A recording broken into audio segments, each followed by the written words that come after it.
नमस्कार दोस्तों, बात करते हैं पीएनबी की। 122 का स्टॉक हो चुका है। हर 1% की रैली आज स्टॉक में देखने को मिली है। वॉल्यूम आज भी नॉर्मल ही रहा। 35-36 मिलियन शेयर्स आज स्टॉक में ट्रेड हुए हैं। बात करेंगे कुछ बड़ी खबरों के बारे में, बात करेंगे यहाँ पे क्या स्टॉक में रैली अब बढ़नी चाहिए। यहाँ पे स्टॉक मार्केट में आज ये चर्चा रही है कुछ बड़ी खबरों के बारे में, बजट वगैरह को लेकर के भी क्या यहाँ पर बेनिफिट मिल सकता है बजट के बाद पीएनबी में निवेशकों को, उसकी भी चर्चा यहाँ पे होगी। चलिए स्टार्ट करते हैं इस वीडियो को। बट उससे पहले अगर आप चैनल पर नए हो तो प्लीज चैनल को सब्सक्राइब कर दो, हिट दैट बेल आइकन, ताकि आपको नोटिफिकेशन मिल सके। चलिए स्टार्ट करते हैं। स्टॉक को अगर आप देखेंगे तो पीएनबी बहुत ठीक ठाक कंपनी रही है और लगातार स्टॉक ने आपको अच्छा खासा प्रॉफिट दिया है। बट पिछले अगर आप 2-3 महीनों पे देखेंगे तो स्टॉक आपका आकर के एक जोन में फंस चुका है। अभी के लिए अगर आप देखें, देखिए स्टॉक कभी भी ऐसा नहीं होता है कि आपको हर टाइम पे ऊपर ही ऊपर निकलता दिखाई देगा। स्टॉक में आपको रैली जो है वो थोड़ा सा स्टैग्नेंट भी दिखाई देती है। ये एक्यूमुलेशन का जोन है। आप देखें लगातार अगर यहाँ पे कोई बड़ी रैली नहीं आ रही है तो भी गिरावट का माहौल नहीं है। सपोर्ट लेवल है आपका 116 रुपए के करीब का और 140 का आपका रेजिस्टेंस है। इसके बीच में ही स्टॉक आपका लगातार घूम रहा है और इसके बीच में घूमने का मतलब है कि यहाँ पर जो स्टॉक बाय किए जा रहे हैं वो होल्ड किए जा रहे हैं लंबे समय के लिए। जितना भी डिमांड था, बहुत सारे लोग प्रॉफिट बुक कर रहे हैं यहाँ पे, बहुत सारे लोग फ्रेश बाइंग कर रहे हैं यहाँ पे। और वही कारण है कि स्टॉक आपका एक जोन में लगातार बना हुआ है। जब तक कोई बड़ी खबर नहीं आती, जब तक कोई बड़ा वॉल्यूम ट्रेड नहीं होता है, तब तक के लिए कम से कम आपका ये जो जोन बन चुका है इसमें ब्रेकआउट नहीं मिलेगा। 160 टू 184 तक के टारगेट यहाँ पर देखने को मिल रहे हैं, वो बजट के बाद के लिए हैं। आप देखिए कुछ अच्छी चीजें यहाँ पर हो रही हैं। आज 35-36 मिलियन वॉल्यूम यहाँ पर ट्रेड हुआ है और उसके बावजूद भी मैं आपको दिखा देता हूँ यहाँ पे, लेट इट ओपन। अगर देखेंगे तो डिलीवरी पैटर्न काफी अच्छा चल रहा है यहाँ पे। Let me refresh it. तो यहाँ पर अगर आप देखें तो कंपनी भले ही थोड़ा सा बिलो एवरेज काम कर रही है, आज लग रहा है मूड में नहीं है वेबसाइट ये। ओके, खुल गया। तो यहाँ पर अगर आप देखेंगे तो 35-36% के आसपास का यहाँ पर डिलीवरी परसेंट भी है। 31% का डिलीवरी परसेंटेज है। वीकली भी अगर आप देखें तो 46% का डिलीवरी परसेंटेज है। मंथली भी अगर आप देखें 40% के आसपास का है। तो सालाना अगर आप देखते हैं कि रिटर्न कितना मिला है, तो सालाना रिटर्न तो आपको 115% मिल चुका है। इस महीने भी 6.5% के आसपास का रिटर्न आपको मिला है। बट ओवरऑल अगर आप देखेंगे तो जो फ्रेश बायर है, जिन लोगों ने 2024 फरवरी में बाय किया है या फिर मार्च में बाय किया है, तो उन लोगों को कुछ हाथ नहीं लगा यहाँ पे। स्टॉक जब एंड होने वाला होता है, जब स्टॉक आपका यहाँ से चल रहा होता है, तब तो कोई बाय नहीं करता। जब यहाँ पहुंच जाएगा, वो एकदम ऊपर पहुंच जाएगा, तब बाय करोगे। या फिर आप बोलोगे कि यार स्टॉक तो चल ही नहीं रहा, क्या करना चाहिए अब।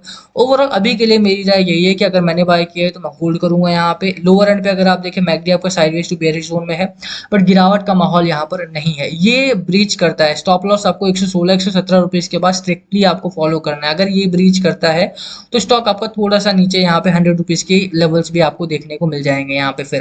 ठीक है, तो मेरी राय रहेगी कि आप स्टॉप लॉसेस को स्ट्रिक्टली फॉलो करो। हालांकि गिरावट के चांसेस बहुत कम है। बजट को लेकर के चर्चा बढ़ी है पिछले दिनों और इसी वजह से अगर आप देखेंगे तो बजट में बैंकिंग सेक्टर को, इंफ्रास्ट्रक्चर पर काफी पैसा खर्च होने वाला है और इसी वजह से बैंक आर इन फोकस। अभी आप देखिए एचडीएफसी में एक बड़ी रैली पिछले दिनों देखने को मिली एमएससीआई डेवलपमेंट की वजह से। आज भी अगर आप देखें तो कहीं ना कहीं बैंकिंग सेक्टर में फोकस में रहे हैं। कुछ बड़े बैंक्स रहे जिनमें गिरावट हुई है, कुछ अच्छे बैंक्स है जहां पर रैली भी देखने को मिली। बैंक निफ्टी में आज थोड़ा गिरावट का माहौल रहा, निफ्टी फाइनेंशियल सर्विसेज में भी गिरावट का माहौल रहा। बट दैट डजंट मीन कि बैंकिंग में सारे के सारे स्टॉक्स में गिरावट हुई है। कुछ अच्छे स्टॉक्स भी यहाँ पर देखने को मिलेंगे आपको जो प्राइवेट सेक्टर से हैं। आप फेडरल बैंक को देखेंगे 3%, एसबीआई को देखेंगे 2.5%, बैंक ऑफ बड़ौदा 1.48%। तो अभी यहाँ पर और PNB is one of those banks जहां पर आज रैली आई, आप देख सकते हैं यहाँ पे। तो ओवरऑल कहने का मतलब ये है कि अगर गिरावट हो रही है, दैट डजंट मीन कि आपका स्टॉक खराब है या आपने गलत टाइम पे बाय किया है। जस्ट मीन्स कि भैया देखो, मार्केट आपका बैंकिंग सेक्टर के सपोर्ट में नहीं है। इस टाइम पर बैंकिंग सेक्टर में वही स्टॉक्स चल रहे हैं जहां पर आपको पर्सपेक्टिव लॉन्ग टर्म के देखने को मिल रहे हैं। जैसे मैंने बोला, अच्छा खासा यहाँ पर एक्यूमुलेशन हो रहा है, लोग खरीद रहे हैं, लोग रख रहे हैं, कुछ लोग प्रॉफिट बुक कर रहे हैं। बट वो लोगों का जो माल है वो पूरा का पूरा बिक रहा है, उन लोगों के हाथ में जा रहा है जो लोग एक्यूमुलेट करके लॉन्ग टर्म के लिए रखना चाह रहे हैं। यहाँ पर भी अगर आप देखें तो एफआईआई एफपीआई ने खरीदारी की है, बेचा नहीं है। रिटेल इन्वेस्टर के तौर पे आप क्या सोच रहे हो कि यहाँ से निकल जाना चाहिए, बट एफआई एफपीआई ने यहाँ पर खरीदारी की है और अपने जो शेयर होल्डिंग है उसको बढ़ाया है। वहीं पर अगर आप म्यूचुअल फंड की बात करो, स्लाइटली चेंज जरूर हुआ है, कम जरूर किया है इन लोगों ने, बट एफआईआई के तौर पे इन लोगों ने अच्छा खासा। अब देखिए प्रॉब्लम क्या है, म्यूचुअल फंड को लगातार यहाँ पर रिटर्न डेवलप करना है, रिटर्न देना है, रिटर्न देना ही पड़ेगा इनको। इसी वजह से इन लोगों को पता है कि भैया अगर ये नहीं चल रहा है यहाँ से निकल जाते हैं हम। या फिर इनके पास टॉप और बॉटम का पता है कि ठीक है एक लाइन के बाद इतना परसेंट मुझे मिल गया और यहाँ से मुझे निकलना है। बट वो चीज़ क्या है, एफआईआई लॉन्ग टर्म के लिए आते हैं, एफआई लॉन्ग टर्म के लिए निवेश किया तो यहाँ पर लॉन्ग टर्म वो लोग रुकेंगे। मेरी राय यही है कि आपको भी थोड़ा सा वेट करना चाहिए, जल्दीबाजी नहीं करनी चाहिए। बाकी लास्ट कॉल हमेशा आपका होना चाहिए। स्टॉप लॉसेस मैंने आपको दे दिया है, टारगेट रेजिस्टेंस मैंने आपको बता दिया है।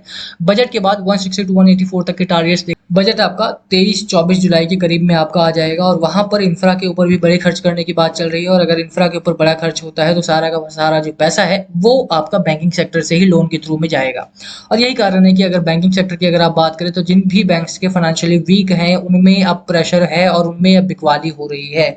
और उनमें बिकवाली का सीधा मतलब है कि अब जो अच्छे बैंक्स हैं उनका मौका आने वाला है, उनमें मौका मिलेगा और अगर आप लंबे समय तक रुकते हैं तो ऐसे बैंक्स में आपको श्योरली एक अच्छा खासा प्रॉफिट मिलेगा। और प्रॉब्लम कहाँ है? प्रॉब्लम अगर आप देखेंगे ना तो स्टॉक आपका अच्छा चल रहा है भैया, देखो रेवेन्यू कमा रहा है स्टॉक आपका अच्छा खासा 32,000 रुपए का करोड़ के आसपास का रेवेन्यू बनाया कंपनी ने। नेट प्रॉफिट की बात करें तो 3,000 करोड़ के आसपास का नेट प्रॉफिट भी बनाया, 2,200 करोड़ के आसपास का यहाँ पर नेट प्रॉफिट है, 1756 करोड़ के आसपास यहाँ नेट प्रॉफिट है।